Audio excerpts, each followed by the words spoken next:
නුවරඑළිය දිස්ත්‍රික්කයේ මාර්ග 23ක් සම්පූර්ණයෙන්ම අවහිර වුණා. කිලෝමීටර් 131ක් දුර ප්‍රමාණය. මේ වෙනකොට අපි 15ක් විවෘත කරලා තියෙනවා. තව 8ක් අපිට ඉතුරු වෙලා තියෙනවා. ඡායාරූප වලින් දකින්නකොට පේන්නේ ප්‍රතිසංස්කරණ වලින් විතරක් සමහර ඒවා මේ ආරම්භ කරන්න බැරි බව. මොකද පාරවල් වලින් මැද පැලිලා තියෙනවා නේද? පාරෙන් භාගයක් ගිහිල්ලා තියෙනවා. ඒතර එහෙම හඳුනාගත් වේරියස් මොනවද තියෙන්නේ? සාමාන්‍ය ප්‍රතිසංස්කරණයකින් මේක කරන්න බෑ. සමහර විට පාර වෙන පැත්තකින්ම ගන්න වෙනවද? එහෙම හඳුනාගෙන තියෙනවද? තවලන්තෙන්න තලව කෙලේ පාරේ. ඔව්. 7 වෙනි එකස එතන පාර උඩින් ගන්නවද පාර අරින්න පුළුවන්ද කියන එකස බලන්න වෙනවා. ඒක NBR එකත් එක තමයි බලන්න වෙන්නේ. ගෝඹුරුවේ බලපොකුණ කියන එකටත් ඕනස ඒකත් පාර උඩින් තමයි ගන්න වෙන්නේ. ඒකට NBR එකේ රෙකමෙන්ඩේෂන් එකක් ඒකටත් ඕන. ඊළඟට පෙරදිනේ දෙල්තොට කිල්ලගස්කඩ කියන එකටත් ඕන. අනිත් පාරවල් ටික සාමාන්‍යයෙන් එතන පාරවල් දෙකක් තියෙනවා අපිට. බේලි බිජස් ගහන්න ඕනේ 3ක් තියෙනවා. ඉතුරු දෙකස අපිට ක්ලියර් කරන්න පුළුවන්. අපි සාමාන්‍ය දල ඇස්ටිමේට්තුවක් තවම නැහැනේ. කඩිනමින් මාර්ග විවෘත කිරීම සඳහා අපි මිලියන 120ක් යයි කියලා අපි බලාපොරොත්තු වෙනවා. ඊට අමතරව හානි වූ මාර්ග කොටස් සඳහා බේලි පාලම් ඉදි කිරීමට මිලියන 100ක් වගේ වැය වෙයි කියලා අපි හිතනවා.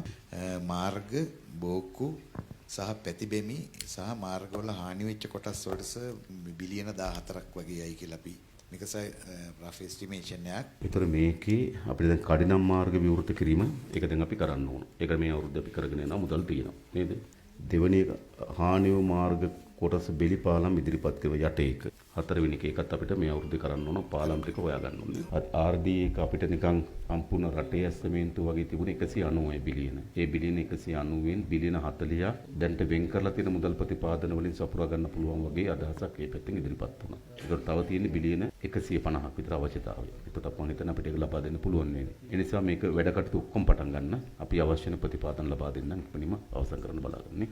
පළාත් පාලන සර් දැන්ට අපිට වාර්තා වෙලා තියෙනවා 316ක් මාර්ග. නමුත් මේක වැඩි වෙනවා. සමහර ප්‍රදේශවලට තාම ප්‍රවේශ හදාගන්න බැරි වෙලා තියෙනවා. අගුරංකිත වලපනේ පැතිවලට දැනට මාර්ග වලට 679ක් කිලෝමීටර් 679ක් මිලියන් 1002ක් වගේ තමයි ගණනය කරලා තියෙන්නේ. මේක වැඩි වෙනවා සර් නුවරඑළිය දිස්ත්‍රික්කේ තව ඕන වෙනවා. කොහොමද ඔයගොල්ලෝ බැලුවද? ප්‍රාදේශ සභාවල තත්ත්වය කොහොමද? දැනට අපි ඇතුල් මාර්ග ටික සභා පාරවල් ටික දැනට ක්ලියර් කරලා තියෙන්නේ.